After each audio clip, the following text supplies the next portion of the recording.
يا دائم الفضل على البرية، يا باسط اليدين بالعطية، يا صاحب المواهب السنية، صل على محمد وآله خير الورى سجية، واغفر لنا يا ذا العلا في هذه العشية.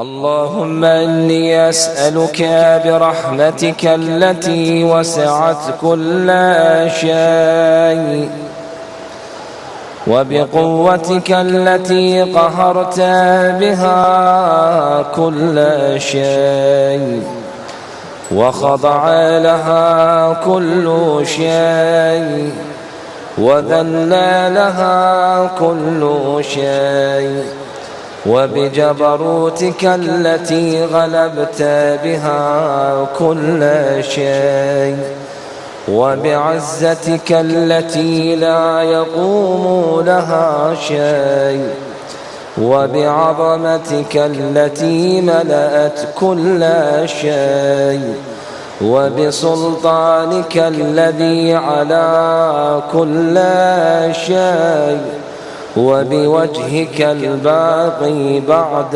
فناء كل شيء، وبأسمائك التي ملأت أركان كل شيء، وبعلمك الذي أحاط بكل شيء، وبنور وجهك الذي أضاء له كل شيء. يا نور يا قدوس، يا نور يا قدوس.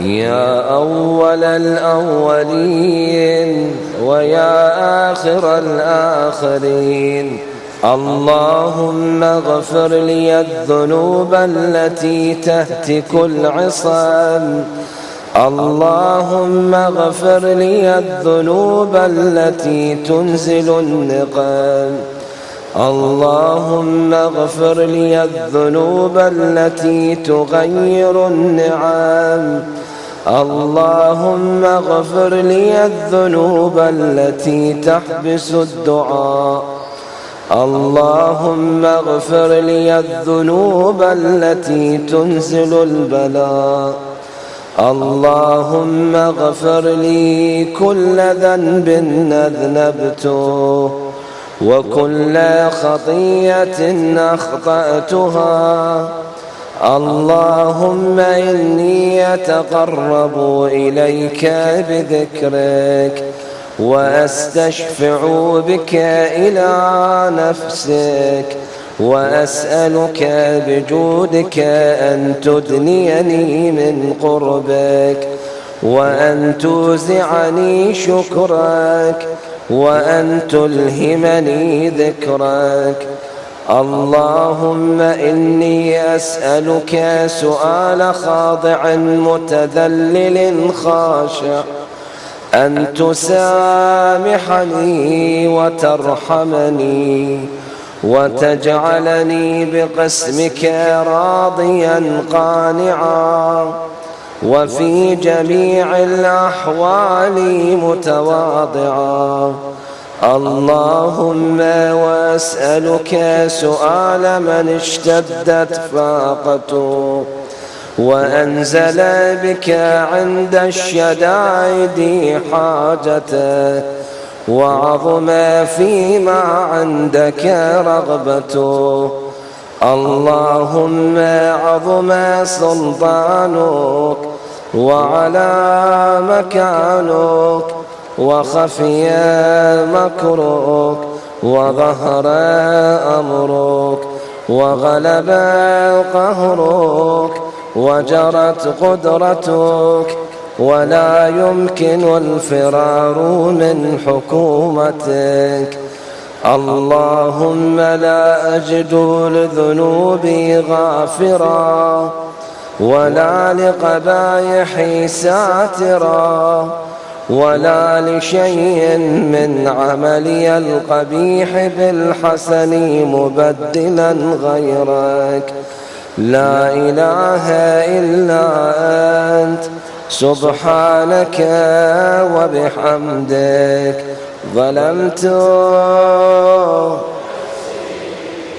ظلمت نفسي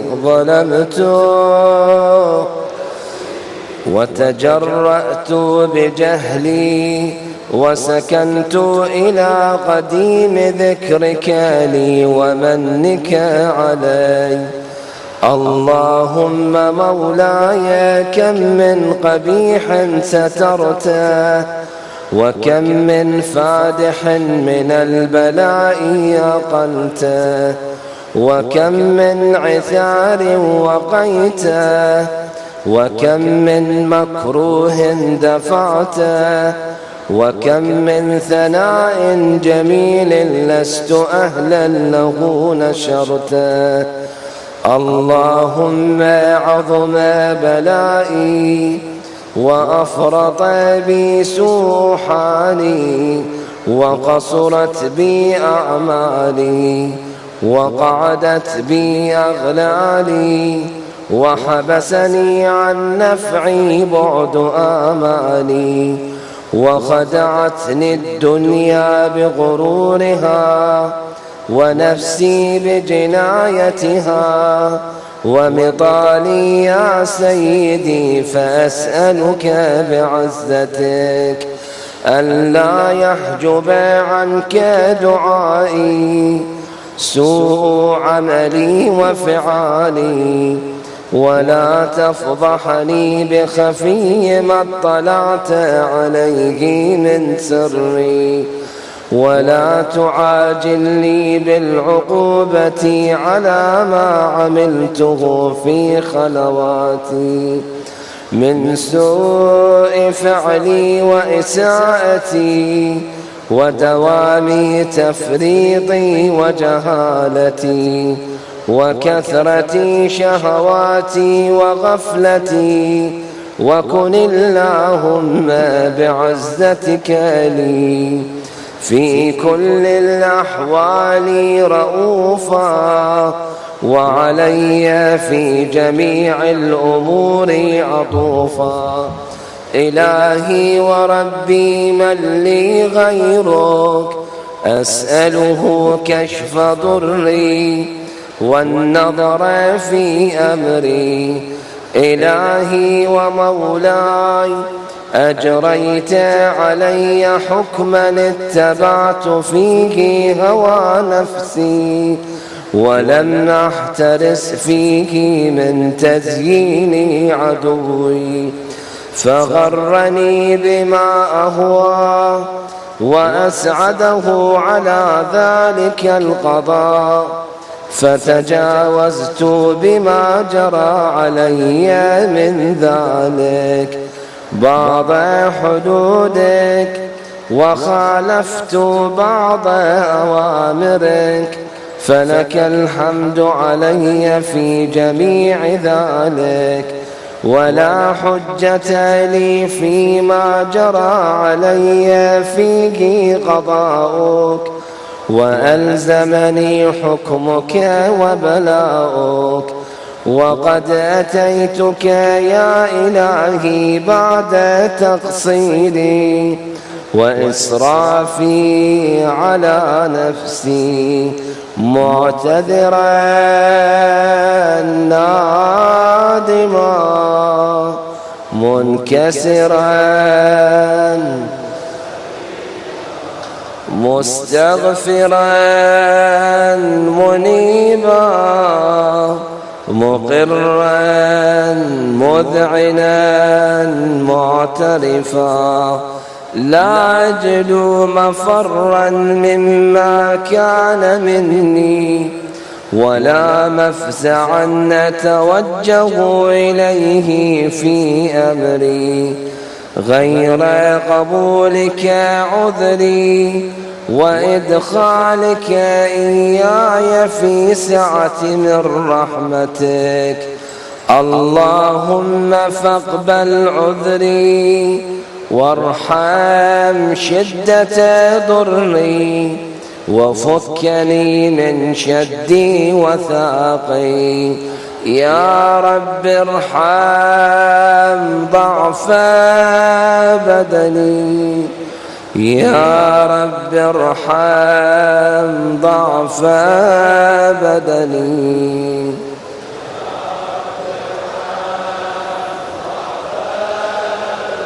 ورقة جلدي ودقة عظمي، يا من بدأ خلقي وذكري وتربيتي وبري وتغذيتي.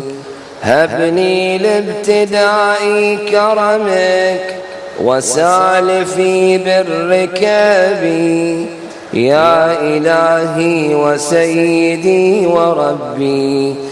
أتراك معذبي بنارك بعد توحيدك وبعد من طوى عليه قلبي من معرفتك ولهج به لساني من ذكرك واعتقده ضميري من حبك وبعد صدق اعترافي ودعائي خاضعا لربوبيتك.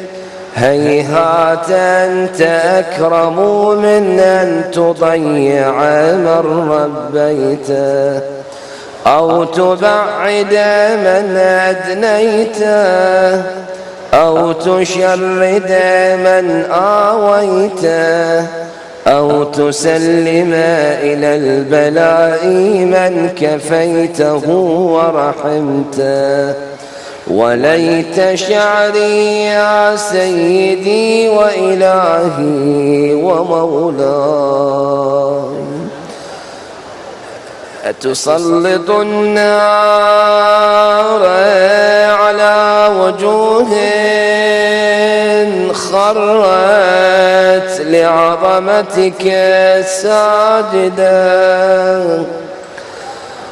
وعلى ألسن نطقت بتوحيدك صادقا وبشكرك مادحا وعلى قلوب اعترفت بإلهيتك محققا وعلى ضمائر حوت من العلم بك حتى صارت خاشعة وعلى جوارح سعت إلى أوطان تعبدك طائعا وأشارت باستغفارك مذعنا ما هكذا الظن به. ولا أخبرنا بفضلك عنك يا كريم يا ربي وأنت تعلم ضعفي عن قليل من بلاء الدنيا وعقوباتها وما يجري فيها من المكاره على أهلها على أن ذلك بلاء ومكروه قليل مكثور يسير بقاؤه قصير مدته فكيف احتمالي لبلاء الآخرة وجليل وقوع المكاره فيها وهو بلاء تطول مدته ويدوم مقامه ولا يخفف عن أهله لأنه لا يكون إلا عن غضبك وانتقامك وسخطك وهذا ما لا تقوم له السماوات والأرض. يا سيدي فكيف بي وأنا عبدك الضعيف الذليل الحقير المسكين المستكين. يا إلهي وربي وسيدي ومولاي، لأي الأمور إليك أشكو، ولما منها ضج وأبكي، لأليم العذاب وشدته أم لطول البلاء ومدته. فلئن صيرتني للعقوبات مع أعدائك، وجمعت بيني وبين أهل بلائك، وفرقت بيني وبين أحبائك وأوليائك، فهبني يا إلهي وسيدي ومولاي وربي. صبرت على عذابك فكيف أصبر على فراقك. وهبني صبرت على حر نارك، فكيف أصبر عن النظر إلى كرامتك. أم كيف أسكن في النار ورجائي عفوك. فبعزتك يا سيدي ومولاي أقسم صادقا، لئن تركتني ناطقا لأضجن إليك بين أهلها ضجيج الآملين، ولأصرخن إليك صراخ المستصرخين، ولأبكين عليك بكاء الفاقدين. ولأنادينك أين كنت يا ولي المؤمنين، يا غاية آمال العارفين، يا غياثا، يا حبيب قلوب الصادقين، ويا إله العالمين.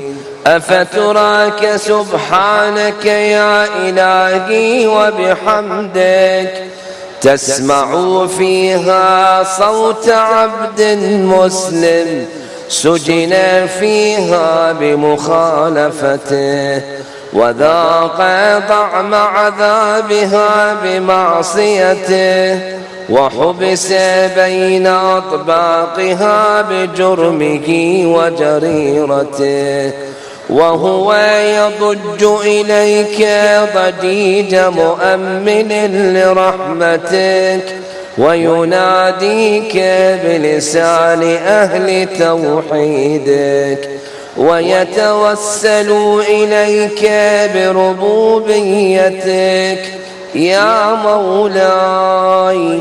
فكيف يبقى في العذاب وهو يرجو ما سلف من حلمك؟ أم كيف تؤلمه النار وهو يأمل فضلك ورحمتك؟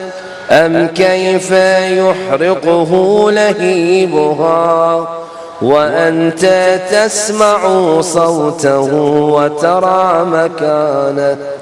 أم كيف يشتمل عليه زفيرها وأنت تعلم ضعفه؟ أم كيف يتقلقل بين أطباقها وأنت تعلم صدقه؟ أم كيف تزجره زبانيتها وهو يناديك يا ربه. أم كيف يرجو فضلك في عتقه منها فتتركه فيها؟ هيهات ما ذلك الظن بك، ولا المعروف من فضلك، ولا مشبه لما عاملت به الموحدين من برك وإحسانك. فباليقين أقطع لولا ما حكمت به من تعذيب جاحديك، وقضيت به من إخلاد معانديك، لجعلت النار كلها بردا وسلاما، وما كان لأحد فيها مقرا ولا مقاما. لكنك تقدست أسماؤك، أقسمت أن تملأها من الكافرين من الجنة والناس أجمعين، وأن تخلد فيها المعاندين، وأنت جل ثناؤك قلت مبتدئا، وتطولت بالإنعام متكرما. أفمن كان مؤمنا كمن كان فاسقا لا يستوون.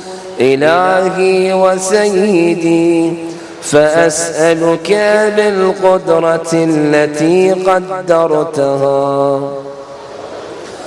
وبالقضية التي حتمتها وحكمتها، وغلبت من عليه أجريتها، أن تهب لي في هذه الليلة وفي هذه الساعة كل جرم أجرمته، وكل ذنب،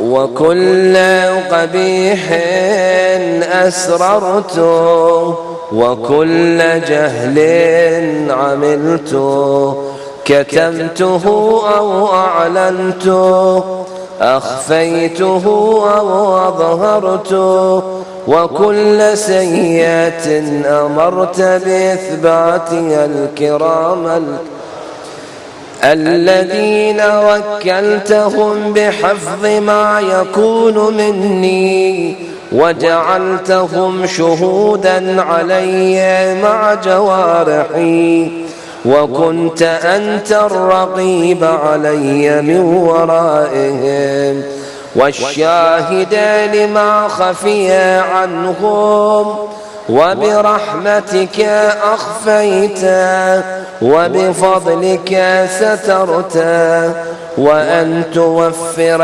حظي من كل خير أنزلت، أو إحسان فضلت، أو بر نشرت، أو رزق بسطت، أو ذنب تغفر، أو خطأ تستر.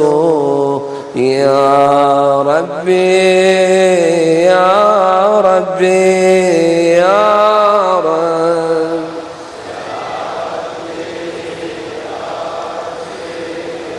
يا إلهي وسيدي ومولاي ومالك رقي، يا من بيده ناصيتي، يا عليما بضري ومسكنتي، يا خبيرا بفقري وفاقتي، يا ربي يا ربي يا رب.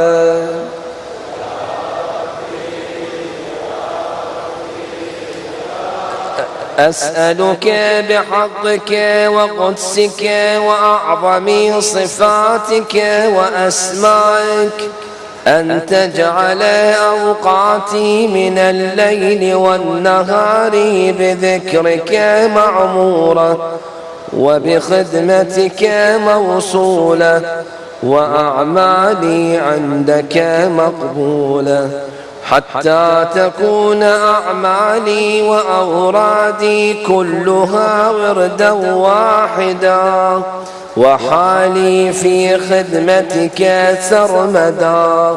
يا سيدي يا من عليه معولي، يا من إليه شكوت أحوالي، يا ربي يا ربي يا رب.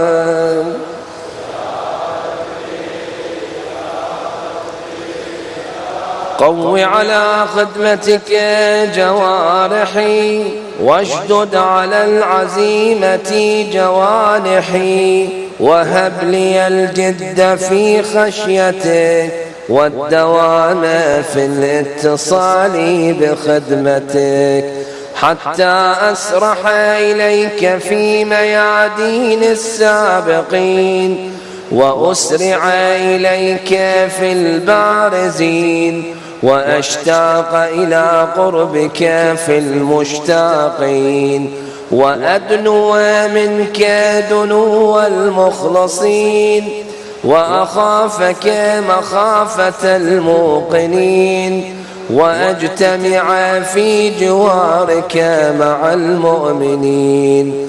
اللهم ومن أرادني بسوء فأرد، ومن كادني فكد، واجعلني من أحسن عبيدك نصيبا عندك، وأقربهم منزلة منك، وأخصهم زلفة لديك، فإنه لا ينال ذلك إلا بفضلك. وجد لي بجودك، واعطف علي بمجدك، واحفظني برحمتك، واجعل لساني بذكرك لهجا، وقلبي بحبك متيما، ومن علي بحسن إجابتك. وأقلني عثرتي واغفر زلتي، فإنك قضيت على عبادك بعبادتك، وأمرتهم بدعائك، وضمنت لهم الإجابة. فإليك يا ربي نصبت وجهي، وإليك يا ربي مددت يدي، فبعزتك استجب لي دعائي، وبلغني مناي، ولا تقطع من فضلك رجائي، واكفني شر الجن والإنس من أعدائي، يا سريع الرضا.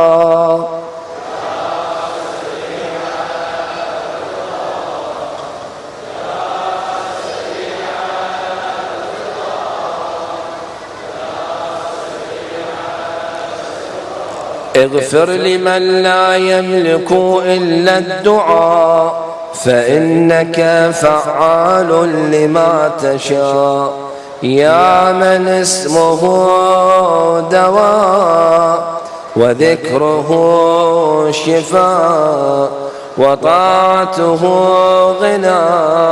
ارحم من رأس ماله الرجاء، وسلاحه البكاء، يا سابغ النعم، يا دافع النقم، يا نور المستوحشين في الظلام، يا عالما لا يعلم.